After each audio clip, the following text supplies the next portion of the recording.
García Rieta, coordinador estatal. El licenciado Julio Menchaca Salazar, coordinador estatal. Héctor Guijosa, refuerzo distrital. El licenciado José Antonio Vargas Olmedo, enlace distrital. Carlos Hernández Mirón, diputado federal. Efraín Gómez, invitado especial. Compañeros militantes, cedo la palabra a nuestro líder, el licenciado Andrés Manuel López Obrador.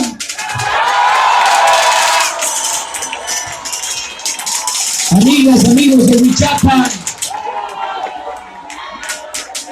me da mucho gusto estar de nuevo con ustedes en Huichapan, y este pueblo con tanta historia, con tanta cultura. Estamos recorriendo municipios de Hidalgo desde hace 3 días. Y ahora en Huichapan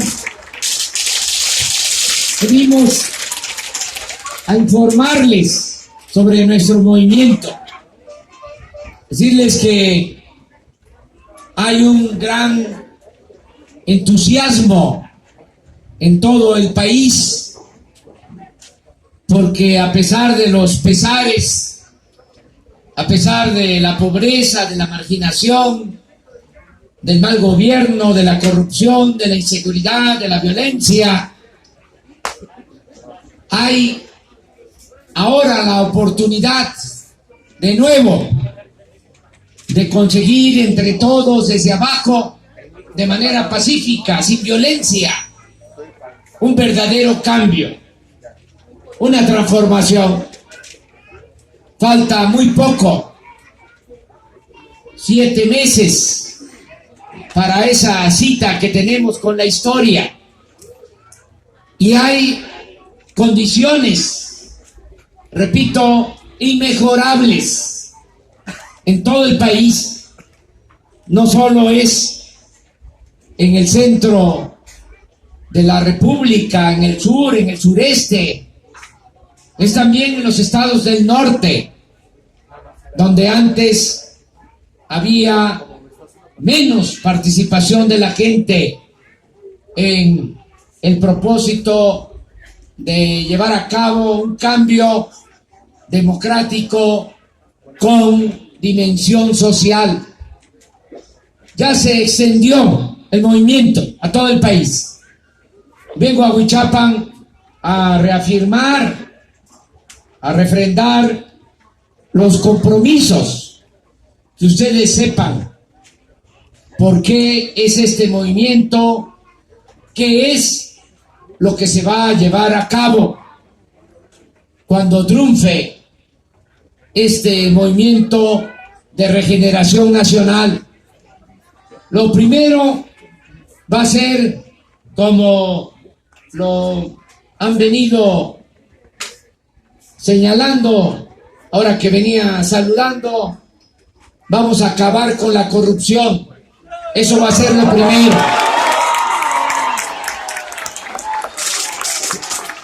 Se va a terminar el régimen de corrupción, de injusticias, de privilegios. Si tuviera que decir qué proponemos, qué vamos a hacer en muy poco tiempo, en lo que tardo parado en un solo pie, diría: vamos a acabar con la corrupción. Ese es el plan. Pero ¿cuál es el programa? Acabar con la corrupción. Porque ahí está el meollo del asunto. No hay que andarnos por las ramas. El principal problema de México es la corrupción. Por eso no salimos adelante. Nuestro país, a pesar de que lo han saqueado por siglos, tiene muchos recursos naturales, muchas riquezas, un pueblo bueno, trabajador. Siempre pongo de ejemplo a los paisanos migrantes, los que por necesidad se han tenido que ir a buscarse la vida del otro lado de la frontera. Están enviando ahora a sus familiares 27,000 millones de dólares. Ya esas remesas, lo que envían nuestros paisanos a sus familiares, es la principal fuente de ingresos que tiene nuestro país, más que el petróleo, más que el turismo, más que cualquier otra actividad económica. ¿Qué demuestra esto? Que nuestro pueblo no es flojo, nuestro pueblo es trabajador. Entonces, si hay muchos recursos naturales y un pueblo trabajador, ¿por qué la decadencia de México? La respuesta tiene que ver, sin duda, con el mal gobierno y con la corrupción imperante. Los gobernantes forman parte de la banda de malhechores que más roba. Yo, tratando de explicar qué es lo que pasa en nuestro país, buscando alguna justificación teórica, no encontraba cómo explicar el por qué la decadencia de México, por qué la crisis de México.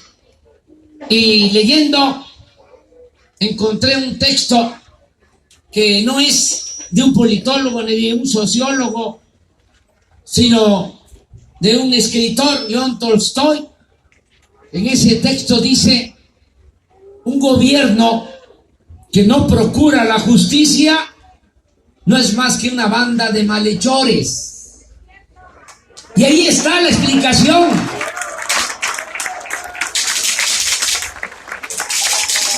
Eso es lo que pasa en el país.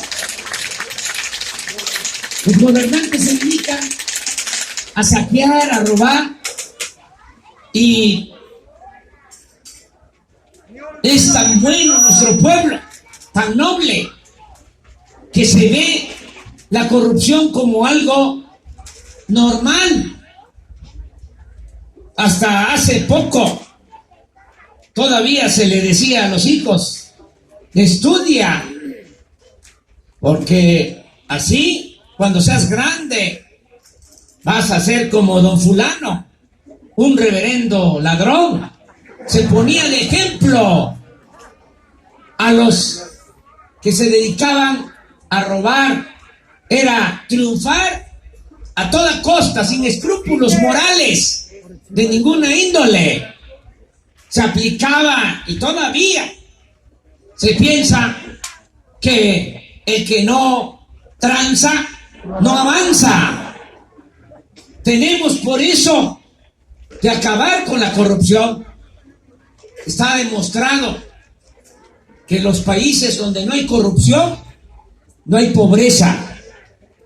Porque también nos han hecho creer que así es en todo el mundo. No, hay países como Suecia, Dinamarca, Noruega, Finlandia, Nueva Zelanda. En esos países no hay corrupción. Hasta le cuesta trabajo a un danés poder interpretar lo que es la corrupción en México. No lo pueden internalizar, no lo conciben, porque no es parte de la cultura de ellos. En esos países, la clase mayoritaria es la clase media. No hay pobreza, no hay inseguridad, no hay violencia. Nuestro país, desgraciadamente, por la corrupción, la clase mayoritaria es la clase pobre. Están hasta destruyendo a la poca clase media, y solo están quedando un puñado, una minoría rapaz en la punta de la pirámide, en la punta del cerro, y abajo millones de mexicanos en la pobreza por la corrupción. Y hay quienes pueden dudar que este sea el principal problema, pero es cosa de esclarecerlo. ¿Cuánto se roban los políticos corruptos cada año? Miren, el presupuesto nacional, para no hablar de otros jugosos negocios que se hacen desde la cúpula del poder, solo el presupuesto este año es de 5.300.000.000.000. Dinero del pueblo, no del gobierno. Eso es lo otro. Nos han hecho creer de que el presupuesto es dinero del gobierno y es dinero del pueblo. Los funcionarios son simplemente administradores de los dineros del pueblo y malos administradores, corruptos. Son 5.300.000.000.000 y somos 26 millones de familias en el país. Si ese dinero se repartiera, se entregara en partes iguales, alcanza para entregar 13,000 pesos mensuales por familia. Cuando quieran saber de cuánto es el presupuesto, pues son 13,000 pesos mensuales por familia. Pero no vienen a Uchapan ni a ningún pueblo a entregar 13,000 pesos mensuales a cada familia. El dinero lo manejan arriba y se roban una buena cantidad. Los del Banco Mundial estiman que se roban los políticos corruptos el 20% del presupuesto nacional. Es decir, es un robo de 1 billón de pesos al año. Yo soy en esto moderado, conservador. Estimo que se roban el 10%. De todas maneras, son 500,000 millones de pesos. No hay ninguna banda que robe tanto. Son niños de pecho estos que presentan como los grandes delincuentes en comparación con los políticos corruptos del país. Miren, es sencillo de explicar. Se habla mucho de los huachicoleros de abajo, pero no se habla de los huachicoleros de arriba.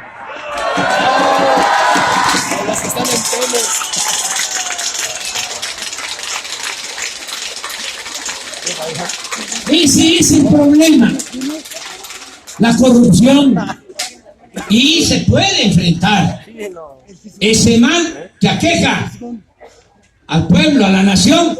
¿Cómo? Gobernando con honestidad, dando el ejemplo arriba, porque la corrupción no se da de Huichapan hacia arriba, es de la presidencia de la República para abajo. Si el presidente es corrupto, los gobernadores van a ser corruptos, los presidentes municipales también. ¿Qué le puede decir Peña al gobernador de Hidalgo? Ni modo que le diga, oye, estás robando mucho. ¿Qué le contestaría el gobernador de Hidalgo? ¿Y tú qué hablas si tú robas más? No hay autoridad moral y por eso no hay autoridad política. Cuando se acabe la corrupción arriba, va a gobernarse con el ejemplo. No va a haber guachicoleros abajo, no va a haber guachicoleros arriba. Se va a terminar el bandidaje oficial.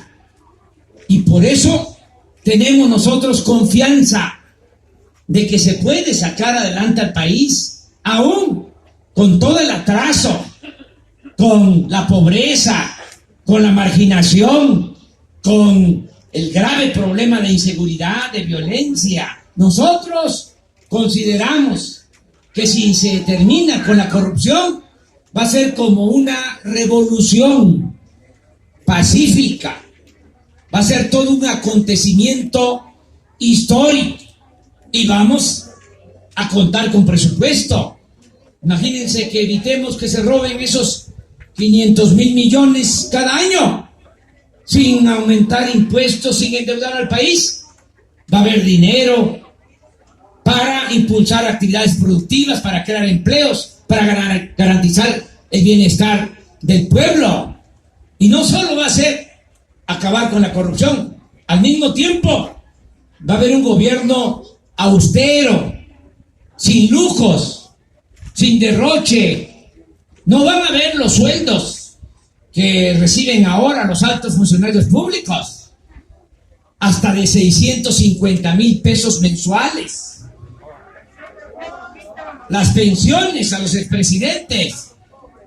En ningún país del mundo un expresidente tiene una pensión como la que recibe Salinas, o Cedillo, o Fox, o Calderón. Ni Obama tiene una pensión de 5 millones de pesos mensuales, que es lo que recibe Salinas. 5 millones de pesos mensuales de pensión Cedillo. 5 millones de pesos mensuales de pensión Calderón. 5 millones de pesos mensuales de pensión Fox. Por eso anda Fox alebrestado diciendo que no va a permitir ningún cambio, que va a utilizar todas sus mañas, que no vamos a triunfar y que va a apoyar a mí. ¿Qué le mando a decir a Fox desde Huichapan? Que se apure a ayudar a mí, porque estamos arriba, vamos a ganar y ya no le vamos a dar la pensión de 5 millones de pesos mensuales.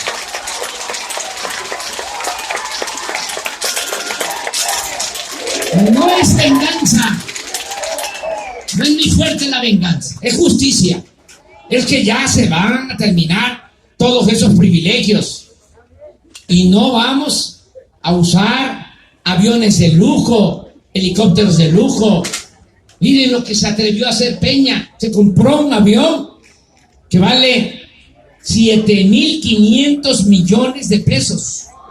Un avión que no lo tiene ni Donald Trump. Ya se lo mandé a ofrecer a Trump a ver si lo compra. Porque no me voy a subir, no me voy a encaramar en ese avión. Se va a vender toda la flotilla de aviones, de helicópteros del gobierno. No puede haber gobierno rico con pueblo pobre. Miren, ¿a qué cabeza cabe? ¿Qué cabeza cabe habiendo tanta pobreza? Comprar un avión de 7,500 millones de pesos para 280 pasajeros, con restaurante, con alcoba. Cuando inauguran el avión, cuando lo traen, Peña invita a periodistas, a medios de información, nada más que con la consigna de que no publicaran nada. Y los invita a subir al avión y les enseña la alcoba. Entonces les dice, ya ven, no es un palacete, no tiene alberca. Quería todavía el sinvergüenza alberca. ¿Saben cuánto costó nada más la ampliación del hangar presidencial para guardar el avión? 1,000 millones de pesos. Y no costó eso en realidad, porque no deja de ser un galerón.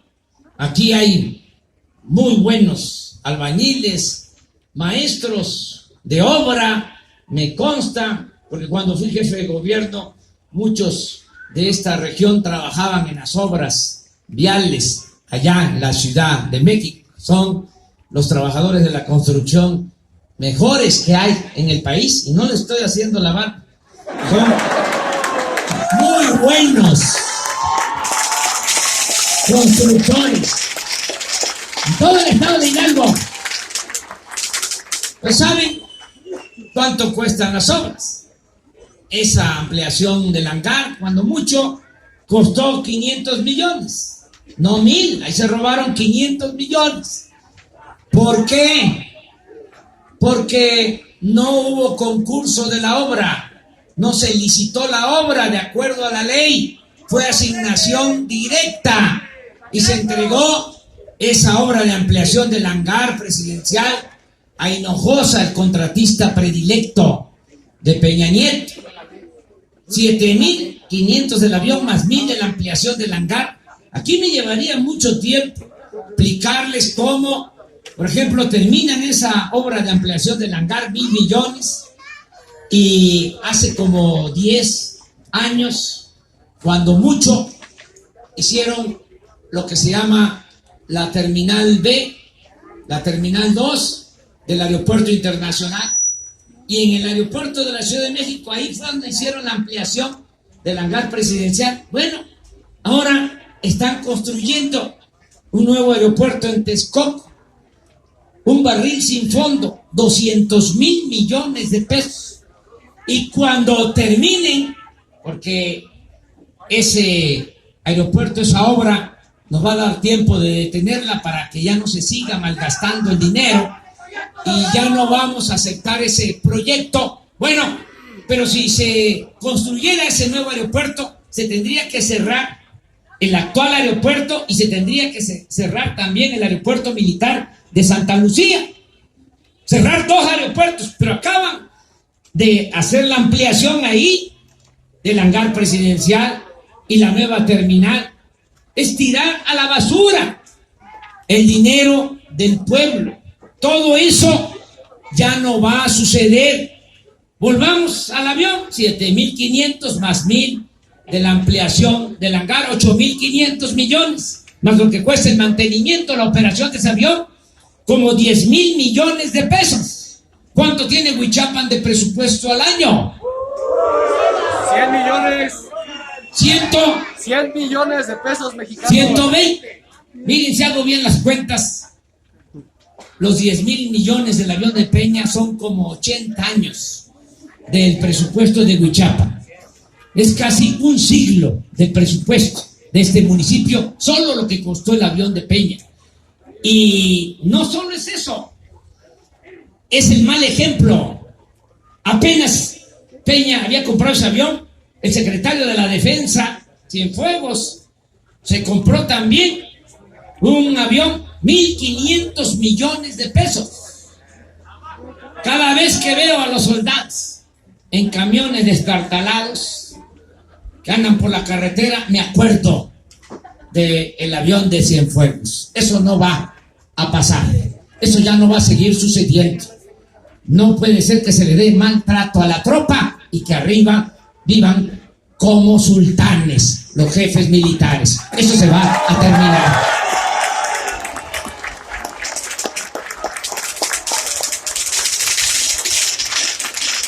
Paisanos de ustedes, ya ven que de todo hay en el país. Paisano de ustedes, Murillo Karam.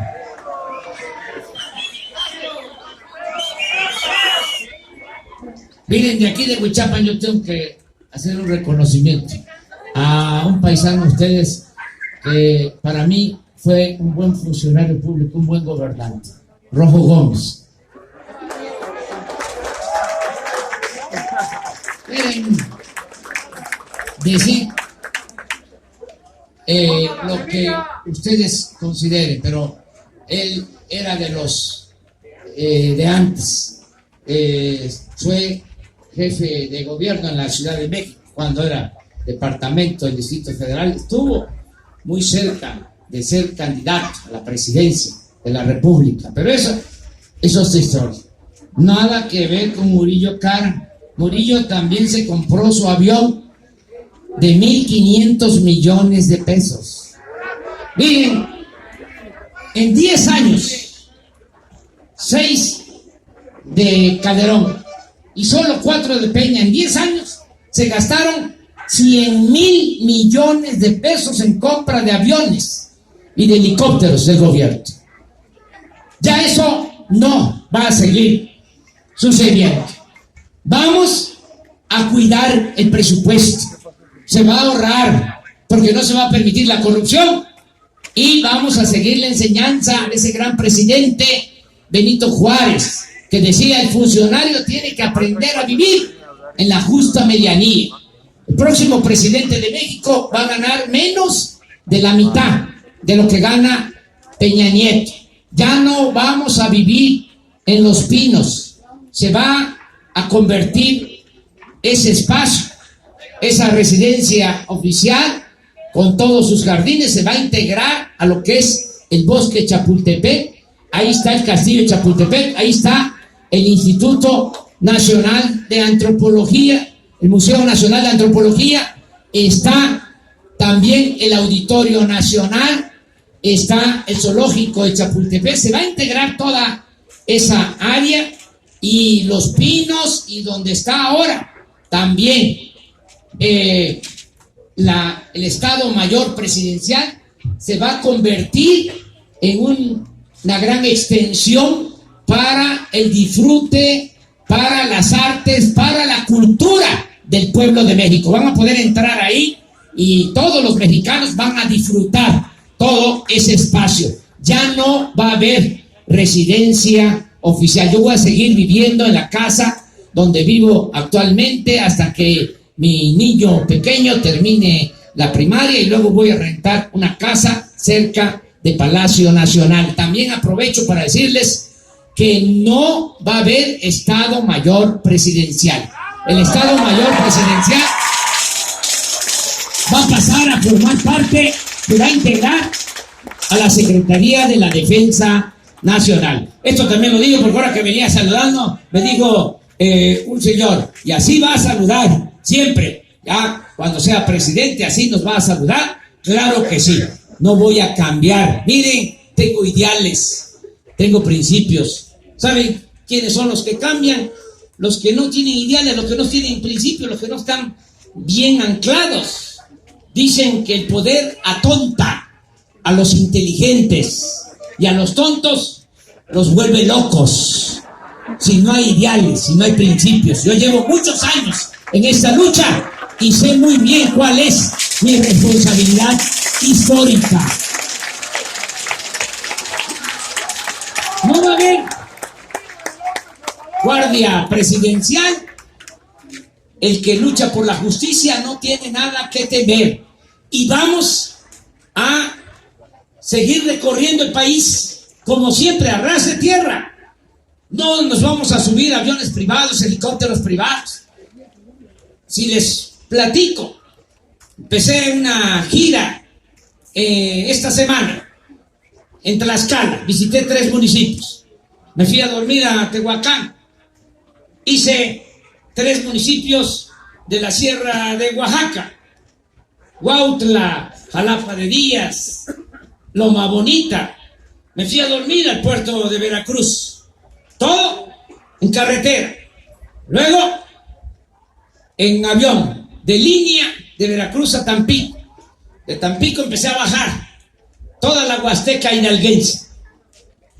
Llevo 3 días en Hidalgo, les comentaba. Mañana también 3 municipios más en Hidalgo. El 24 voy a mi tierra, voy a mi agua.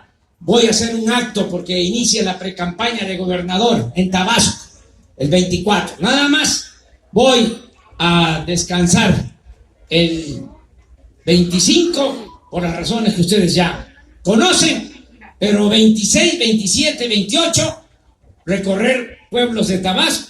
29 voy a empezar en Candelaria, voy a Espujil, termino en Chetumal, Quintana Roo. El 30, Quintana Roo también, y Yucatán. El 31, Yucatán. El 2, el 3, Yucatán, Quintana Roo. 4, 5, Morelos. 6, 7, 8 para adelante, Veracruz. Todos los días recorriendo el país abajo. Y allí es donde uno se da cuenta de lo que está sucediendo. Si una autoridad se mueve en helicóptero, ¿cuándo se va a dar cuenta del estado en que están los caminos? Que están completamente destruidos. Por eso tengan confianza. Si sabemos lo que se tiene que hacer, va a haber presupuesto, no va a haber corrupción, no van a haber lujos, y vamos a rescatar al campo del abandono en que se encuentra. Vamos a apoyar a productores del campo.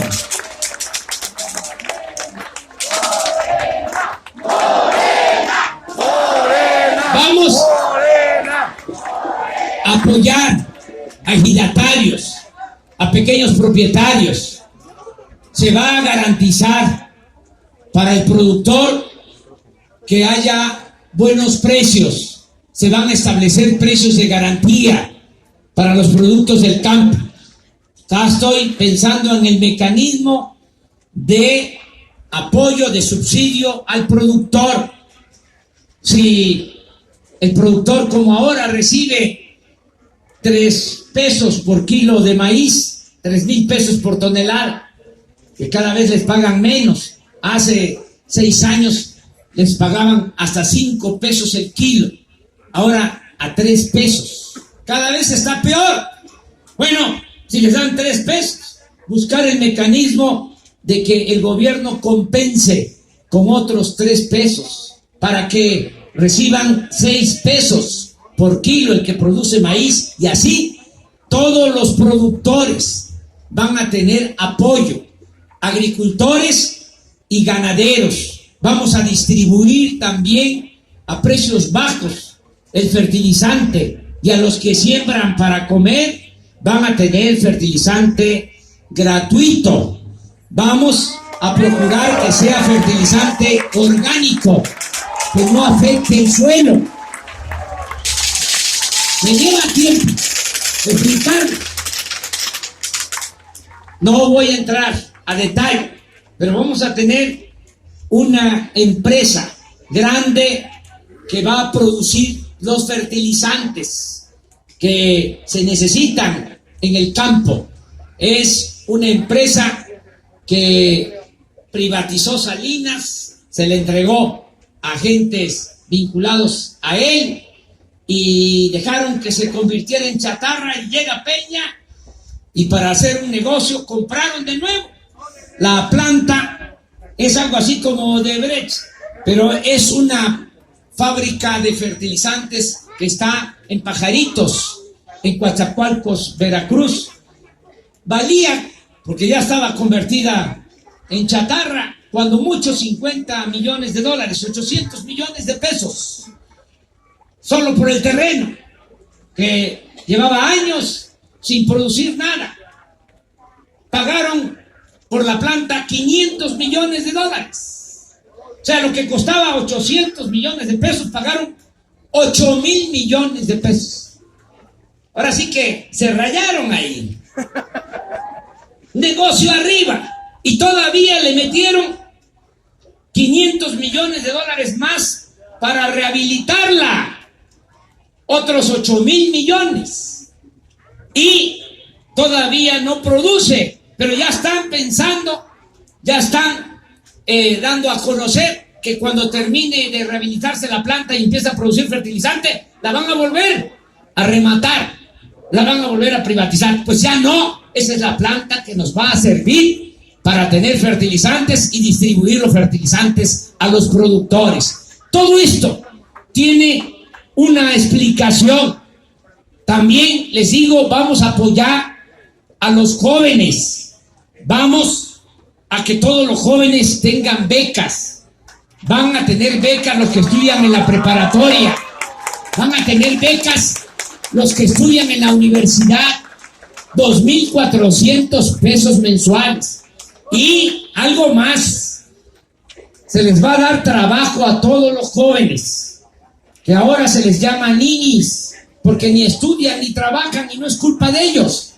Pues todos los jóvenes, que son, de acuerdo al INEGI, 2,600,000 jóvenes, van a tener trabajo.